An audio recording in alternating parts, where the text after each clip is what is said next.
Kembali bersama dan seperti dijanjikan kita akan terus memulakan rancangan pertama Islam itu Indah. Pagi ni insyaAllah tah pun sampai dengan selamat. Alhamdulillah Profesor Dr. Maya Muhammad. Assalamualaikum Prof. Waalaikumsalam. Alhamdulillah kita dipertemukan sekali lagi untuk slot pagi ni. Betul. Berbicara tentang topik Celik Mata Riset Minda, ketua yang baik. Betul. Ni cadangan emas My humble suggestion. Thank you so much. Okay, insyaAllah mungkin kita nak dengar kata-kata semangat mukadimah daripada Prof untuk rakan-rakan kita insyaAllah. Assalamualaikum warahmatullahi wabarakatuh. Pada Mas yang baik hati dan pendengar Hakim FM, semoga dirahmati Allah sekalian. Saya rasa tajuk ni sangat-sangat relevan. Sebab saya perhatikan bila saya tengok fanpage saya tu, banyaknya masalah orang, banyaknya keluhan. Dan masa tu saya terfikir, orang yang hadapi masalah ni, yang dihadapi masalah tu dalam minda dia. Dan minda dia tu dia punya, tak ada orang boleh. Contohnya apa kita rasa. Contohnya kita makan durian. Sedap durian kita tu tak boleh sama dengan orang lain punya rasa. Kita tak tahu apa orang tu rasa. Kan? Maknanya apa kita rasa, apa kita alami daripada diri kita. Jadi sebelum kita hidup ni, kita nak rasa masalah tak masalah, kita hidup dengan diri kita. Betul tak Mas? Walaupun kita dilahirkan oleh Allah Subhanahu Wa Taala, takdir kita hidup di dunia ini, bila kita lahir tu memanglah mak kita semua jaga kita. Tetapi pengalaman yang kita alami dalam diri kita oleh roh kita ialah kita. Jadi bila sebut pemimpin, selalu orang berdasarkan pemimpin tu ketua jabatan saja, yang besar-besar. Perdana Menteri, ahli politik. Bukan. Pemimpin ni maknanya you ada satu benda yang kita bawa. Dan kita sebenarnya memimpin kehidupan kita. Jadi betul lah hadis tadi. Maknanya kita mesti jadi suami, pimpin rumah tangga, wanita dan sebagainya. Tapi saya nak sebut dari segi pemimpin kita sebagai hamba Allah. Sebab kita dijadikan di dunia ini kerana 3 perkara. Menjadi hamba Allah, menjadi khalifah dan mengimarahkan semua aktiviti ikut hukum Allah. So untuk menjadi hamba tu bererti kita tak soal. Kita mesti ada sifat ubudiyah. Dan pagi tadi saya dengar dekat reflection oleh Imam Suhaib Web, di mana beliau bercakap tentang syair Arab, seorang ulama lah. Sedap sangat dia. Saya dengar tu, Allah sedapnya. Dia kata benda paling tinggi hidup ni ialah ubudiyah. Dan kita mesti ada 3 perkara sebelum dapat ubudiyah. Yang pertama ilmu. Yang kedua tasawuf, jiwa, pembersihan hati. Dan yang ketiga barulah dakwah ataupun ibadah. So perhatikan orang yang tak terpimpin, orang yang stres, orang yang macam-macam tu, tengok ada tak ilmu. Sebab itu kalau orang tanya masalah kat fanpage tu, apa saya buat Mas? Saya bagi link Hakim FM, galeri audio suruh dengar. Saya cakap Prof tolong bagi tip, Prof tolong bagi tip. Yang saya tiap-tiap minggu bercakap dekat sejam ni, berapa sejak 2 tahun lalu, banyaknya orang dah download. Kenapa tak nak dengar? Takkanlah dengan saya buat tip satu muka ke, boleh ke atasi masalah dia? Banyak orang nak shortcut. Dan banyak orang tak nak berfikir. Banyak orang tak nak refleksi diri dan tengok mana punca masalah. Pada saya, punca masalah kita sendiri. So, kita mesti ada ilmu. Nombor 2, tasawuf. Banyaknya rancangan bagus dekat TV Tasawuf Harian Dr. Zulkifli Al-Bakri, TV Hijrah, hari Sabtu dan Ahad. Tapi berapa orang daripada kita nak dengar? Kita sibuk cari berita sensasi, tapi tak cari ilmu. Semalam saya dapat satu macam tiba-tiba terfikir. Kita perhatikan orang yang sibuk dengan negativiti, orang sebut benda sensasi, benda kontroversi, siapa salah, siapa jahat, semua siapa, tak ada sebut pun aku. Tak ada sebut ke apa saya boleh beri, apa saya boleh buat perubahan.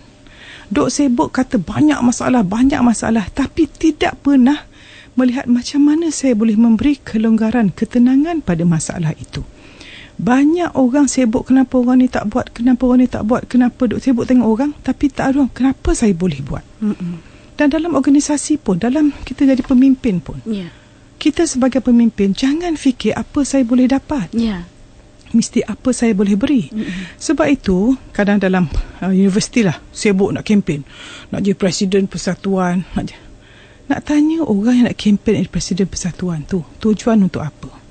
Baru tadi saya meeting di company saya cakap hidup ini dalam bahasa Inggeris is not about me, It's not about me being the greatest, saya paling hebat, saya ketua, saya number one, saya orang pertama. No such thing. Itu hidup kesedaran keegoan. Kalau pemimpin ada kesedaran keegoan, bahaya. Sebab kalau kita jadi pemimpin tetapi tidak ada ilmu, tidak ada tasawuf, dan yang ketiga untuk ubudiyah ialah dakwah, maknanya kita sebagai pemimpin tidak boleh dakwah orang sebab tak mahu atau tak tahu. Pasal apa tak tahu? Pasal tak ada ilmu. Pasal apa tak ada ilmu? Pasal tidak mencari ilmu, sibuk mencari berita. Maka pemimpin yang tidak boleh dakwah Islamiah, yang tidak ada ilmu, akan berbahaya. Sebab bila kuasa berada di tangan orang yang tidak beriman, musnah apa-apa organisasi pun. Dan masa itu kita nak tanya, orang jadi pemimpin ni, yang kita ambil contoh universiti lah selalunya, orang muda universiti idealistik kan. Saya ingat masa saya masuk universiti, orang tanya saya, masuk universiti boleh terkenal dua perkara. Terkenal dalam persatuan, terkenal dalam pelajaran. Pilih yang mana? Masa tu saya buat keputusan, saya nak terkenal dalam pelajaran. Masa tu kesedaran kita tak tahu-tahu terbaik kan. Jadi masa tu saya belajar untuk skor saja. Sebab saya fikir bila kita belajar ilmu banyak, skor bagus, lagi banyak ilmu kita ada, lagi manfaat kita boleh beri. Kalau saya terkenal di universiti, jadi presiden di universiti, tapi degree rendah, keluar tak ada apa pun. Suka sekejap, susah lama. Baik kita susah sekejap, senang lama. Itu mukadimah saya yang saya nak sebutkan. Pemimpin ke apa, ubudiyah, ilmu, tasawuf, mendidik hati, dan 3, sentiasa ingat jadi dakwah. Dan sebelum kita dakwah orang, tolong dakwah diri sendiri. Maka mesti pimpin diri kita dari segi fizikal, mesti sihat. Mental, cari ilmu dan menggunakan minda untuk kebaikan. Ketiga, kerohanian yang tinggi, di mana kita hanya menjaga perhubungan dengan Allah. Sebab tu saya fanpage saya tadi, siapa hubungan dengan Allah tak mantap, jangan harap nak bahagia dunia akhirat. Dan yang keempat, dari segi hubungan kita pandai handle manusia. Dan yang kelima, kewangan kita, tentukan kita memberi bukan meminta. Wallahualam. Ya, insyaAllah itu dia mukadimah berkenaan tajuk Dalam Islam Itu Indah pagi ni bersama Profesor Dr. Muhayyam Muhammad, Celik Mata Riset Minda, bicara tentang ketua yang baik pada pagi ni insyaAllah. Dan Prof telah pun berikan sedikit ilmu berkenaan menjadi ketua yang baik. Prof, sebenarnya saya kira sebagai guru, tak kira lah apa jua posisi kita, walaupun sebagai ayah, ibu, ketua jabatan pun, bila, seperti seorang guru itu memimpin, memberikan ilmu untuk manfaat semua. Ini macam Mas baca hadis tadi, kita akan disoal bagi orang di bawah pimpinan kita. So bayangkan, macam saya sebut lagi restoran dekat IKIM ni, Bilang Masak tu, dia ketua restoran, dia siapkan waktu solat untuk pekerja kita, pekerja dia. Kita sebagai pemimpin ni buat aktiviti, benarkan tak pekerja buat solat? Dan saya dengar pula tadi Imam Suhaib kata daging yang, makanan yang baik halal dan baiklah. Yang halal, saya tak tahu dia sebut kat mana, daging yang kita boleh beli daripada orang yang sembelih tu, mesti orang yang mengerjakan solat. Dengar, Masya Allah, takutnya. Jadi kalau kita kerja di rumah sembelihan kita yang tu, tentukan pekerja kita solat. Dengar tu Mas, maknanya pemimpin punya besar. Sebab itulah kalau boleh kita tak salah sibuk nak jadi pemimpin, biarlah orang pilih kita. Dan saya pernah dengar orang tu kata, kalau kita lobby nak sangat jadi pemimpin, tentu kita ada agenda sendiri. Tetapi orang yang betul-betul tak hendak, zaman Rasulullah pun banyak orang tak hendak pun menolak. Tapi kita ni, dan anak saya masa sekolah dulu, dia kata, mak, budak-budak kan bersih, bawa belajar sikit kat Mahat, dia kata apa, Ustazah kata pemimpin ni kaki sebelah neraka, sebelah tu, sebelah, maknanya kemungkinan masuk neraka amat mudah bagi pemimpin. Sebab apa yang orang bawah dia buat, dia akan disoal. Sama-sama. Ya, insyaAllah. Dan kita akan buka talian seperti biasa, 0362051500 pada pagi ini, berbicara dengan Profesor Dr. Muhayyam. Dan insyaAllah terus hubungi rakan tugas semua nak bersedia menanti panggilan anda. Juga boleh dihantarkan persoalan menerusi Facebook IKIM FM. Ada juga yang bertanya berkaitan bapa sebagai ketua keluarga, Siti Rahimah, jika bapa tu buat aktiviti yang negatif, misal rokok, tapi dalam bab lain bapa bertanggungjawab, dan bagaimana agaknya, Prof? Macam ni, saya kata kita hanya akan lihat apa ada dalam diri kita, dan apa kita percaya itu yang kita akan lihat. Saya sebut kat fanpage saya tadi, kita hanya akan melihat apa dalam diri. Kalau kita ni banyak kebaikan dalam diri, kita akan dapat lihat banyak kebaikan dalam orang. Dan kalau kita percaya semua orang baik, maka kita akan dapat melihat kebaikan dalam orang. Jadi anak-anak sekalian, siapa ada bapa, kita memanglah kena ayah kita isap rokok. Mungkin itu sifat negatif dia. Sebab tu kat Padang Mahsyar pun ada timbangan baik dan buruk. Tetapi kalau yang asas, akidah ayah kita okey, ibadah ayah kita solat 5 waktu okey, dan akhlak dengan kita okey, maka kita pandang yang baik. Dan mungkin merokok tu kita, bila kita taat pada ayah, cakap ayah, Ana ke nama Siti Rahimah, Siti sayang ayah nanti, tapi kalau ayah siap rokok nanti ayah sakit, Siti susah, ayah berhentilah. Maknanya kita nasihat dengan kasih sayang, bukan menghukum. InsyaAllah ayah akan mendengar. Itu dia. Mungkin dia pun sedang berusaha, Prof. Betul. Dan ini sebenarnya orang yang masa muda yang buat silap pilihan, pilih kawan merokok, sekarang sedang menyesal sebab mereka sedang memakan racun dan mereka tanam masa remaja. Ya, insyaAllah. Sementara kita nantikan panggil pertama kita. Ada satu lagi daripada Facebook, Prof. Mimi Zeha bertanya, ini perspektif orangnya dia pimpin, ketua yang baik harapan pekerja. Bagaimana untuk pekerja terus bersangka baik terhadap bos dalam semua ketua dalam kehidupan kita? Okey, macam ni yang saya sebut tadi, dunia dalaman menentukan dunia luaran. Dalam riset Minda saya sebut. Ya. Kalau kita lihat bos kita dia pun tak terpimpin, apa kata kita ni jadi contoh yang baik, jadi pekerja yang baik. Sebab tu saya kata, kalau kita nak dakwah orang, dengan perbuatan lebih berkesan daripada kata-kata. Dan kita nak dakwah orang akan berkesan bila akaun emosi sangat tinggi, di mana orang yang kita hargai dia, fahami dia, beri pujian pada dia dan buat dia rasa seronok berada dengan kita, maka akaun emosi kita akan tinggi. Dan bila kita seorang pekerja yang disayangi, bila kita bercadangan, memang dia akan mendengar. Dan ini satu amalan yang pernah seorang yang beritahu pada saya nak share. Dia ni seorang yang sangat berjaya sekarang. Baru ni saya jumpa dah dapat datuk. Seorang wanita lah saya. Dia kata apa? Prof, saya amal baca makthurat daripada universiti sampai sekarang tak berhenti. Dan kawan-kawan dia pun perasan. Bila ada meeting, bila bos tengah marah, bila dia masuk terus bos jadi baik. Subhanallah, kuasa makthurat. So cadangkan kita baca makthurat, insyaAllah. Itu dia, baik sekali. Dan dengan panggil kita, Assalamualaikum. Hello. Ya, Assalamualaikum. Siapa di talian? Saya Mas. Ya, Mas, dari mana? Mas daripada KL. Silakan bercakap dengan Prof. Sila, Mas. Teruskan. Hello. Ya. Teruskan, Mas. Dr. Muhaya ni. Hai, Doktor. Okey, Mas ni, maaf Doktor, saya nak tanya pasal anak kembar saya. Ya. Dia yang kembar second twin tu, dia selalu rasa rendah diri. Umur berapa? Compare dengan umur 5 tahun. Rendah diri macam mana? Dia macam dia selalu rasa diri dia tak pandai. Dia macam sebab dia macam fokus. Bila dekat sekolah dia tak boleh nak macam lama-lama kan buat aktiviti, so dia akan buat benda lain. Bila macam tu dia selalu kena marah lah. Yang kena tulis semua. Compare dengan twins dia ni, yang first twin tu dia akan macam aktif, dia akan macam participate, so selalu dapat reward kan. Twin seiras tak seiras? Seiras. Seiras, okey. Apa layanan Mas terhadap dia yang kurang? Selalu puji ke marah? Tak, macam ni? Mas selalu puji dia ke marah dia? Saya selalu puji dia. Saya selalu macam cakap, adik pun pandai juga macam abang. Dia macam perkataan perhatikan, adik pun pandai juga macam abang. So itu puan telah membandingkan dia. Jangan sekali-kali buat bandingan ya.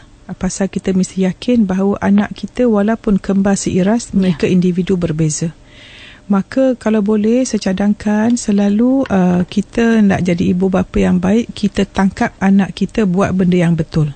Kebanyakan ibu bapa menangkap anak mereka buat benda tak betul dan mereka highlight benda tak betul. Ingat Mas, apa kita fokus itu yang kita lihat.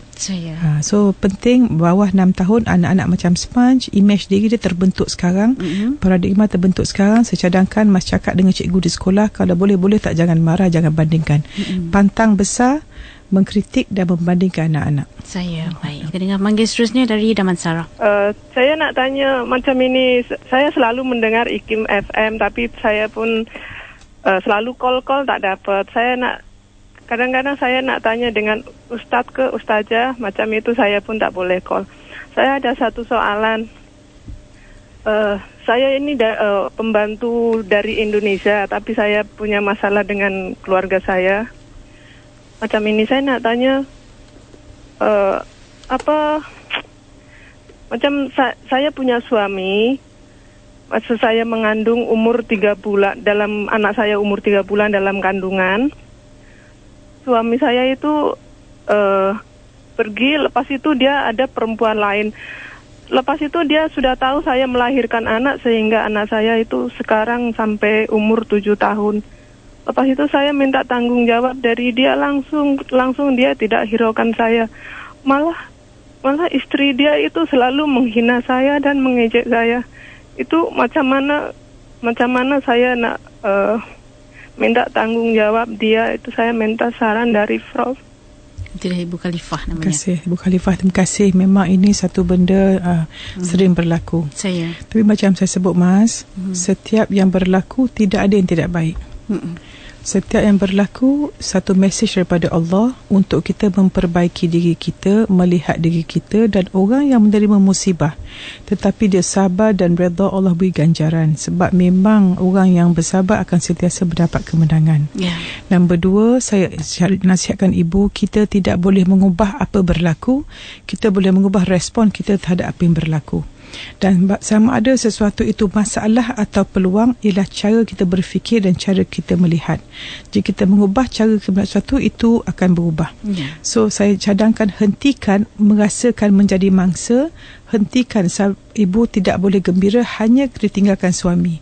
Ibu patut fokus syukur. Pertama, ibu telah mendapat sunnah menjadi isteri. Dah rasa nikmat isteri, dapat sunnah.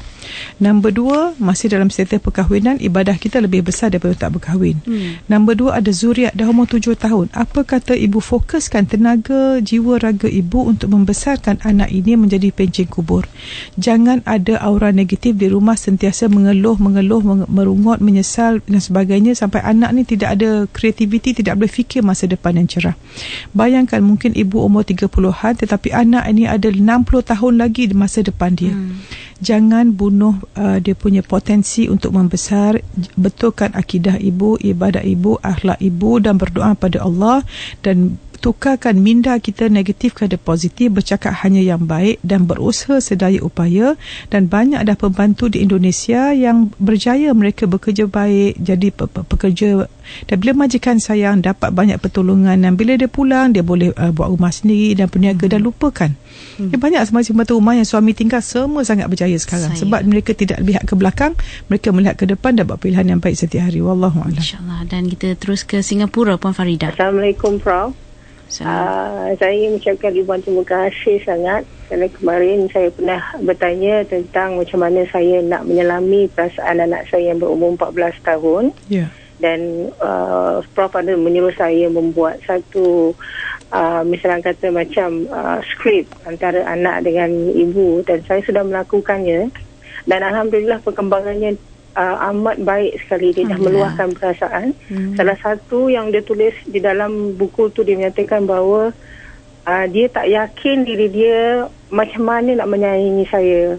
Jadi saya sudah menjawab dengan secara perlahan, tapi macam mana cara saya nak memperbaiki lagi kata-kata saya untuk meyakinkan dia, itu yang saya takut sekali. Prof, saya harap mudah-mudahan Prof boleh beri saya nasihat macam mana cara perlahan untuk saya melangkah lebih baik lagi untuk meyakinkan yang saya ini benar-benar sayang pada anak. Assalamualaikum Prof.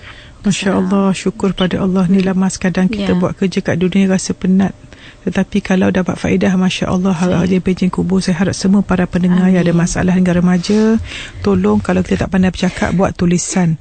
Dan cuba Google, tengok surat-surat yang lembut-lembut, bahasa puisi yang lembut-lembut oleh ibu kepada anak. Apa kata, ambillah sikit bahasa orang tu, banyak.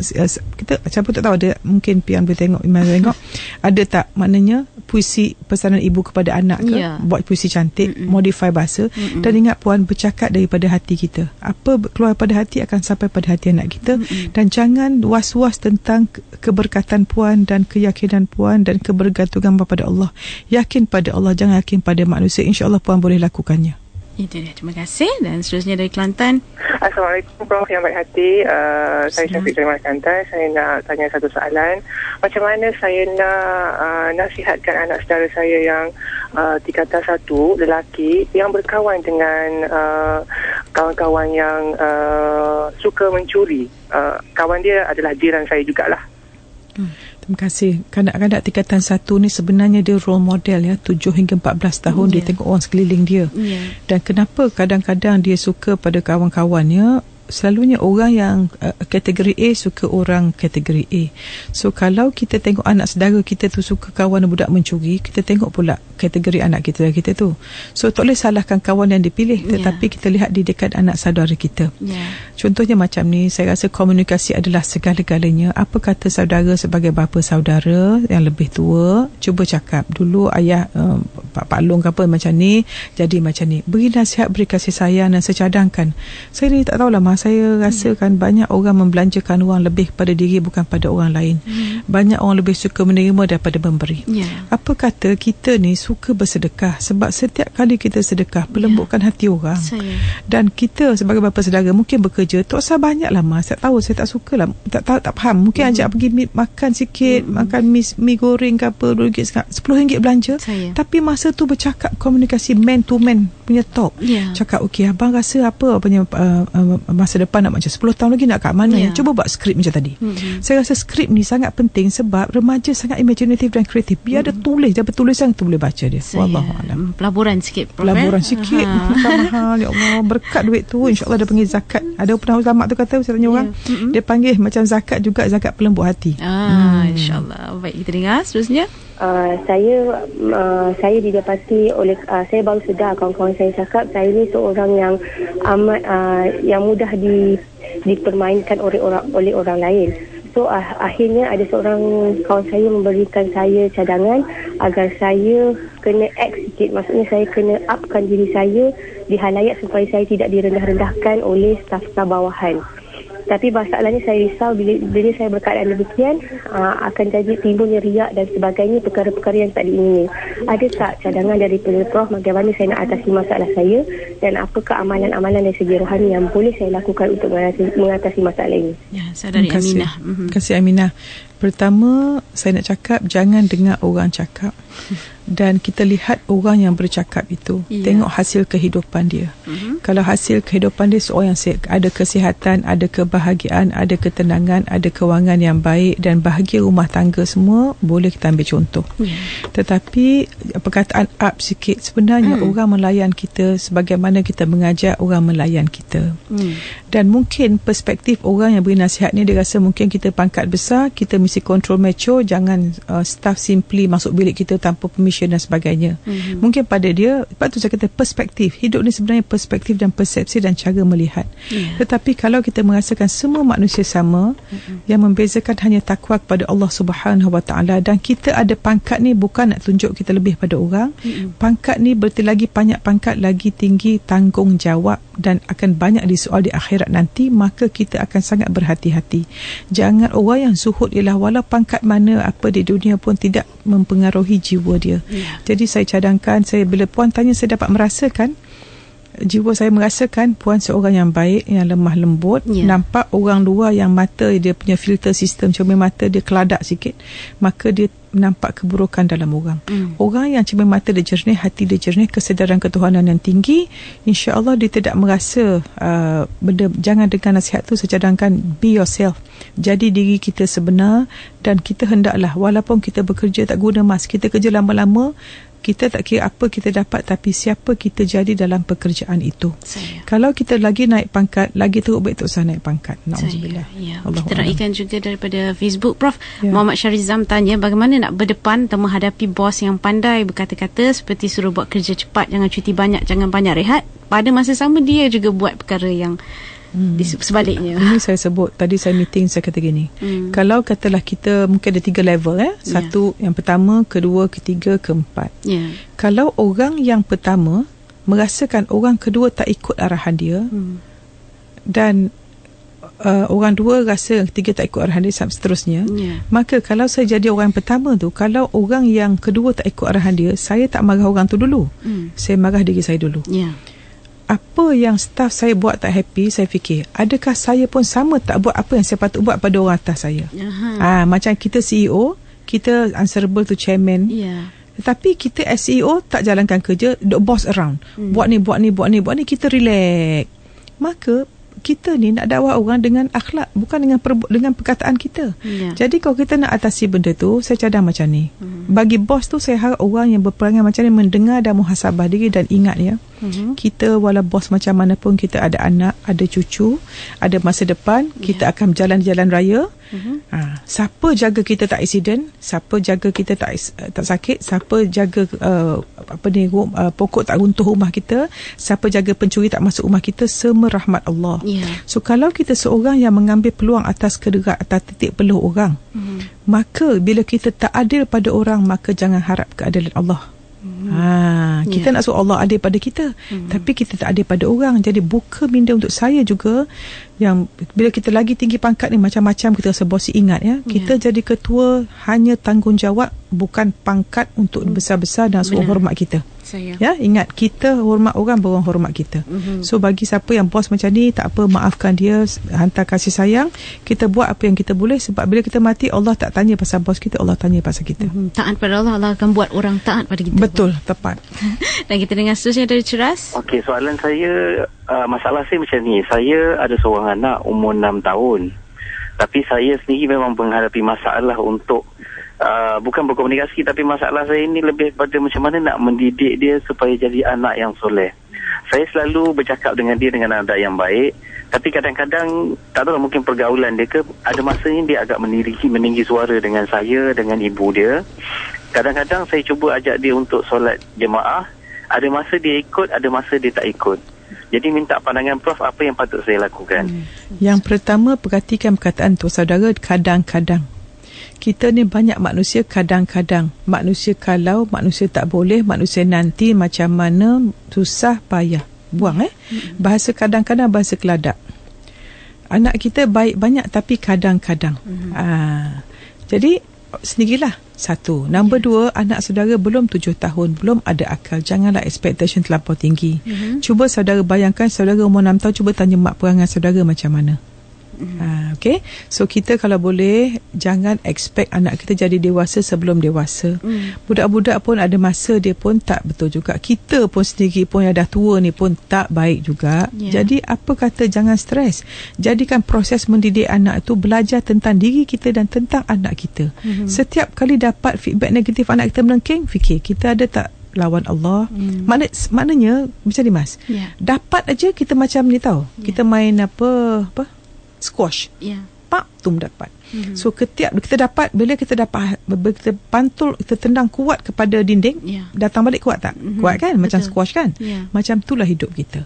Setiap apa yang berlaku, anggap dia sebagai feedback. Maka kita belajar. Tapi saya ucap tahniah, umur 6 tahun dah ada wawasan saudara. Tahniah. Saya sabar, kena sabar banyak. Sabar ya. Syukur ada. Saya Muhammad daripada Selangor.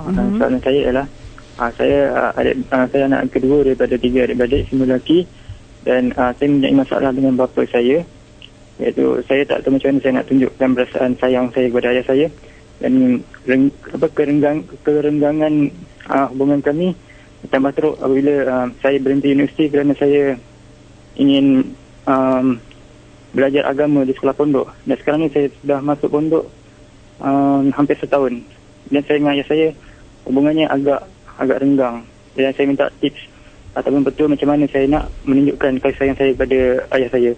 Wallahualam. Assalamualaikum. Assalamualaikum. Pertama, beri kasih sayang pada ayah. Syukur yang kita ada ayah, dan tak ada ayah tak ada kita, Allah izin. Nombor dua, tahniah. Memang mungkin ayah renggang tu mungkin cermin mata kehidupan atau konsep kehidupan ayah. Anak ni mesti kerja, dapat gaji, itulah kehidupan. Bila kita berhenti universiti, pergi ke pondok tu, bagi orang yang biasa, yang mata hati dia biasa saja, dia cuma nampak tak dapat gaji, rugi. Sedangkan kita tahu kalau pergi pondok belajar agama, bila jiwa terbina, sebab jiwa kita 99%, fizikal 1%, akan tinggal jiwa kita, fizikal. Bila saudara mantap dengan ilmu agama, ingat, kita di pondok, kita tak nak hanya belajar ibadah, kita nak belajar muamalah, dan kita nak belajar macam mana menjadi hamba Allah yang baik, sebab Allah sangat suka orang yang berkasih sayang, orang yang bermanfaat. Jadi walaupun saudara di pondok, jangan bila kita dah kat pondok, kita rasa kita dah baik, kita pandang orang semua tak elok dan nak kata orang. Itu na'udzubillah, jangan. Kadang kadang-kadang kita muda ni macam tu lah, idealisme, nak suruh jadi macam kita. Jangan. Saya ingat kata akaun emosi, apa kata beli hadiah kecil untuk ayah, dan bila ayah dah sayang, beri perancangan kehidupan saudara. Ayah, sebenarnya saya berhenti sekejap, saya nak betulkan diri saya. Bila saya punya jiwa dah penuh, lepas ni saya boleh lakukan apa-apa sebab saya nak jadi hamba Allah yang baik. Saya jadi khalifah, memimpin diri saya, memberi kebaikan, dan juga saya nak menjalankan segala mengikut Allah suruh. Saya, insyaAllah. Terima kasih. Dan kita dengar daripada Kota Baru. Mak mertua saya, dia seorang yang sihat, dia seorang yang rajin beribadah, tidak pernah tinggal solat malam, tidak pernah tinggal zikir, dan sangat baiklah, selalu berbakti lah kepada semua orang. Dan sekarang ni dia ada sedikit masalah, dia baru dapat tahu dia ada dapat penyakit dalam perut dia, tapi dia tidak berani nak pergi bertanya ataupun jumpa doktor di hospital. Dan sekarang saya lihat, saya tak pernah nampak dah dia senyum. Sebagai anak menantu ni, saya tak tahu apa yang saya boleh buat untuk bantu ibu mertua saya. Minta Prof tolong bagi saranan lah. Terima kasih. Assalamualaikum. Terima kasih. Baru tadi saya follow fanpage saya, besar cubaan, besar ganjaran. Mungkin ibu mertua ni orang dekat dengan Allah ya. Jadi Allah dah nampak dia dapat macam dah tahap universiti, nak bagi PhD pula. Allah beri sakit pula. So bila Allah beri sakit, memanglah kadang kita ni mungkin ibadah kita senang, ibadah yang buat fizikal. Tetapi kita punya ibadah tu macam saya pernah sebut, bahawa bila kita zikir tu, kalau boleh zikir tu betul-betul kita internalisasikan. Macam kita kata Alhamdulillah, segala puji bagi Allah. Kita bersyukur. Tapi kita mengeluh. Bila mengeluh tak bersyukur lah. Kita tak jumpa doktor, takut, susah hati. Bila kita tak senyum lagi, sebab orang yang paling dekat dengan Allah, dia senang senyum. Keceriaan tu ada pada orang yang dekat dengan Allah. Sebab tu kalau kita mudi, marah, stres, kita jauh pada Allah sebenarnya. Jadi pasal bila kita ada kuasa yang paling besar belakang kita, apa nak takut? Sonok je, bahagia je kan. Jadi bila tu saya sebagai menantu, saya cadangkan macam ni, ajak ibu ke majlis ilmu dan cari website atau YouTube yang baik, yang ke arah yang orang faham, dan cuba volunteerkan ibu, jomlah pergi jumpa doktor mana-mana, mungkin doktor perempuan ke, yang boleh memberi motivasi yang baik, yang juga merawat at the same time. So ilmu lah, insyaAllah. InsyaAllah. Dan kita ke Ceras Wawa. Saya baru berkahwin, dan saya dapati suami saya seorang yang macam dia agak bebas dalam pergaulan dia, sedangkan saya memang menjaga pergaulan saya antara lelaki dengan perempuan. Jadi saya nak tanya, macam mana saya nak menghadapi sikap suami saya tu, dan apakah nasihat yang paling baik untuk saya beri supaya dia lebih peka terhadap pergaulan dia tu. Okey, memanglah kita baru kahwin, baru kita tahu siapa dia sebenar. Mungkin minta maaf, saya kata kalau boleh kita sebelum kahwin tentukan agama dulu ya. Baik, kalau pergaulan tu mungkin ada persepsi saudari, saya pun tak tahu maksud dia pergaulan bebas macam mana. Mungkin kalau bercakap pun pada saudari bebas, susah lah kan. Tetapi tak apa, cara nak mengubah suami kita, orang perempuan nak nasihat suami memang tak dengar mas. Apa kita buat ialah kita mencari ilmu sama-sama. Apa kata amalkan pergi usrah ke apa, cari usrah guru yang baik dan dapat ilmu yang baik. Dan dalam kita kelas tu kalau boleh kita, ataupun kita kat rumah budaya baca Quran ke, baca terjemahan Quran ke, dan cuba cari bab-bab yang pergaulan. Baca abang, apa pendapat abang tentang ayat ni. Tu senanglah, Allah berkata-kata kat dia, bukan kita. Saya, insyaAllah. Dan ini dari Facebook, Rahizana bertanya, Assalamualaikum Prof, bagaimana nak menerapkan nilai kepimpinan kepada anak-anak lelaki supaya mereka membesar dengan kesedaran bahawa mereka adalah pemimpin bagi kaum wanita. Nak bagi jadi gentleman sikit. Bagus, terima kasih. Baru ni saya dengar, tanyalah Ustazah Dr. Halina. Bagus sangat, saya cadangkan semua orang tengok slot tu. Di mana beliau kata, bila kita besarkan anak lelaki dan perempuan ni lain. Anak perempuan ni selalu dia boleh bermesra dengan orang dekat-dekat, tapi lelaki dia memang boleh dengan ramai dan sebagainya. So pemimpin tu mula daripada awal lah. Satu, contoh ayah dia. Nombor dua, contohnya waktu solat lah saya rasa paling baik. Kata gini, okey abang, Zuhur lagi 15 minit. Okey abang jadi ketua, panggil sepupu adik-beradik semua, abang jadi imam ataupun siapkan tempat solat. So maknanya kita beri dia aktiviti di mana dia yang akan memulakan semua aktiviti tu, dia jadi ketua. Dan lepas tu kita puji dia. Dan buat apa-apa pun, okey, katalah anak yang sulung kan, so suruh dia pimpin adik-adik dia, dan kita puji dan sebut dan puji dan sebut. Dan mungkin kita buat timetable dekat kita punya table tu, okey hari ni siapa siapkan gelas kat meja. So kita chart, because what gets measured gets done. Kata jangan segan nak suruh anak lelaki buat kerja rumah Prof kan kadang-kadang. Tapi cara jangan melampau sangatlah, jangan suruh masak pula nanti kan, biar aktiviti lebih kasar-kasar. Dan Dr. Halina dia kata ayah ni banyak mesti figure dengan anak, mesti berkumpang-kumpang, main kasar-kasar sikit. Tak mau lembut-lembut. Dan kita terima pemanggil seterusnya. Assalamualaikum.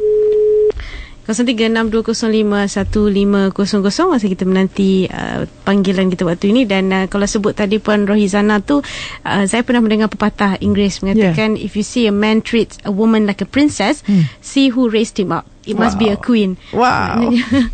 Bagus sangat. Saya pernah kata gini, kalau kita nak pilih menantu lelaki, tengok macam mana ayah dia layan mak dia. Sebab role model dia daripada kecil macam tu lah. Dan juga anak lelaki yang pandai menghormati ibu akan pandai menghormati isteri, pasal dia tahu nak menjaga wanita macam mana. Dan banyak orang suka konotasi negatif, mama's boy, anak mami itu. Saya nak buang, tolong pembikin drama tolong buang, delete benda gitu semua tu. Sebab orang yang taat pada ibu, orang yang baik dengan ibu akan baik sebab orang yang dapat redha ibu. Sebab itu saya nak seru pada semua ibu, didiklah anak baik-baik. Dan siapa yang tengok anak laki-laki yang menjaga ibu dia, calon suami yang paling baik. Sebab dapat rahmat. InsyaAllah. Daripada SMS Nik Hakimah, saya Puan Nik dari Kota Baru, soalan bagaimana cara terbaik untuk membantu suami dalam membuat apa-apa keputusan sebagai pemimpin dalam masa sama suami tidak menganggap sebagai pesaing. Yang pertama, kita wanita harus menguji suami, harus meletak suami di tempat yang tinggi. Selalu kata pada suami, bang, in my eyes Allah, Rasul dan you. Without your approval, nothing is good for me. Cakap tanpa redha suami, kita tak ada apa-apa. Boleh tak kita isteri tolong tawaduk sikit dengan suami? Geram betul saya dengan wanita yang bajet bagus ni. Nak wanita 30-an, nak bekerja rasa dia lebih pada suami. Tolong sikit ya. Ingat, redha Allah, redha suami ya. Dan bila kita dah puji dia, kita buat suami tu rasa elok, lepas tu kita beri cadangan, memang dia akan terima. InsyaAllah. Dan kita ambil pemanggil terakhir kita untuk sesi kali ini, Prof. Assalamualaikum. Assalamualaikum. Waalaikumsalam warahmatullahi. Siapa di talian? Saya Nurul daripada Batu K. Terus bercakap dengan Prof. Bismillahirrahmanirrahim. Saya nak tanya soalan ni. Saya ada seorang umi yang sangat baik. Lepas tu abah saya meninggal masa saya umur 3 tahun. Masa tu umi saya baru 27 tahun. Sekarang ni saya 19 tahun. Maksudnya 46 umur umi. Lepas tu sekarang ni umi macam selalu sedih sebab saya ada adik lah 17 tahun. Dia macam nakal sikit-sikit lah. Laki? Dia macam perempuan. Dia macam ada boyfriend, dia potong-potong sekolah. Lepas tu saya sayang kat umi saya. Saya sedih kalau umi nangis kan. Sorry, kejap. Lepas tu macam mana, nak tanya Prof, macam mana saya boleh buat umi saya gembira balik, senyum macam biasa semua tu. Sebab dulu masa kita orang kecil-kecil, umi macam garang-garang tau. Sebab dia nak pikul tanggungjawab kan, sebab abah tak ada. Lepas tu macam mana saya nak kena buat? Terima kasih Nurul. Masya Allah, seorang wanita solihah. Kita semua pendengar tolong doakan kesejahteraan keluarga ini dan gunakan jodoh yang baik pada Nurul dan adik-adik insyaAllah ya. Adik insyaAllah ya. Dan kegembiraan pada Ibu Nurul. Memanglah ibu berdikari ni bukan senang je mas. Kita cakap senang, tetapi kita nak jadi bapa dan sebagainya. Kadang ibu tu terpaksa garang dan tegas pasal nak membesarkan Nurul. Dan sebenarnya saya rasa Ibu Nurul telah melakukan perkara yang baik. Kalau tidak, Nurul tak pandai macam ni. Nurul tidak jadi anak yang fikir macam mana nak menggembirakan ibu bapa. Banyak orang sekarang dia sibuk apa dia boleh dapat daripada ibu bapa dia. Tambah pula kalau ibu bapa tu kaya, apa harta dia boleh grab, berapa banyak mana duit dia nak dapat, itu yang dia selalu fikir. Tapi Nurul fikir macam bergembirakan. Macam ni, cakap dengan ibu, adik 17 tahun, dia mungkin terpengaruh kawan-kawan dan adik ni satu cubaan bagi ibu. Sebab kalau kita tak ada cubaan, kita tak tahajud, kita tak merenung diri, kita sibuk menjalankan rutin. Tetapi bila kena cocok sekali dengan cubaan, maka kita akan cari obat. Obat itu ialah Allah. Ya, sebab tu mas, kalau kita dapat apa-apa cubaan, obat hanya Allah. Jangan minta dengan orang, jangan tanya orang, nak tulis kat Facebook tanya masalah tu salah. Saya cakap, siapa ada masalah, pertama lihat diri, pertama lihat hubungan dengan Allah. Yang kedua, lihat kita banyak tak dosa dengan orang. Kalau kita banyak dosa dengan orang, tidak akan ada ketenangan. Sebab orang yang kita buat dosa tu akan mungkin berkata, dan kita bila menzalimi orang, kita tak akan tenang. Dan kalau kita suka bohong, tak tenang. Kita kejam ke orang, tak tenang. Dan kita bakhil, tak tenang. Mas pernah jumpa tak orang yang murah hati yang tak bahagia? Tidak. Pernah tak jumpa orang bahagia yang tak murah hati? Itu saja. Saya nak menyeru mesej kita hari ini untuk jadi pemimpin yang baik. Pertama, murah hati dari segi kasih sayang, nasihat, kewangan, pertolongan. Dan pernah baru ni saya minta tolong daripada seorang, saya ada masalah sikit, minta tolong seorang, dia buat tolonglah. Saya kata baiknya awak. Dia kata apa? Prof, saya ingat pesan ayah saya. Ayah saya kata Allah akan tengok kita bukan berapa orang kita tolong, tetapi berapa orang yang kita tidak tolong sedangkan kita boleh. Allah saya dengar pun saya tengok diri saya, Allah, kadang kita pun lemah kan. Orang minta tolong tak boleh. Allah ya Tuhanku. Sebab tu kita tengok hari-hari kita ni manfaat pada siapa. Jadi kalau boleh, mesej kita ialah murah hati, tolong orang, pimpin diri sendiri, insya-Allah kita akan terpimpin di dunia dan akhirat. Amin. Saya minta maaf pada Mas yang baik hati dan para pendengar lebih muda dan tua pada saya, dan pada para ustazah dan ustaz yang berilmu pada saya. Sangat suka menerima teguran, dan saya doa, kita semua doakan keselamatan rakyat kita di Sabah Lahad Datu, dan juga anggota keselamatan kita yang mempertahankan negara supaya niat kerana Allah, supaya kalau kita terkorban, mati kita mati syahid dan tidak ada syubhah, insya-Allah, dan jaga ibadah dalam apa pun kita buat. Wallahu a'lam. Amin, insya-Allah. Itu dia perkongsian untuk sesi minggu ini. Diharapkan memberi manfaat untuk semua, dan ambil iktibar atas apa yang telah dikongsikan Prof, dan insya-Allah kita akan berusaha untuk bersama minggu hadapan, dipanjangkan umur, dimurahkan rezeki, kesihatan yang baik untuk Prof, insya-Allah. Okey Prof, sampai kita bertemu lagi. Assalamualaikum warahmatullahi wabarakatuh. Dan untuk anda terus bersama di Kim FM, pilihan utama anda. Terima kasih rakan-rakan pemanggil kita dan juga komen melalui Facebook, SMS dan sebagainya. Sampai bertemu lagi. Assalamualaikum.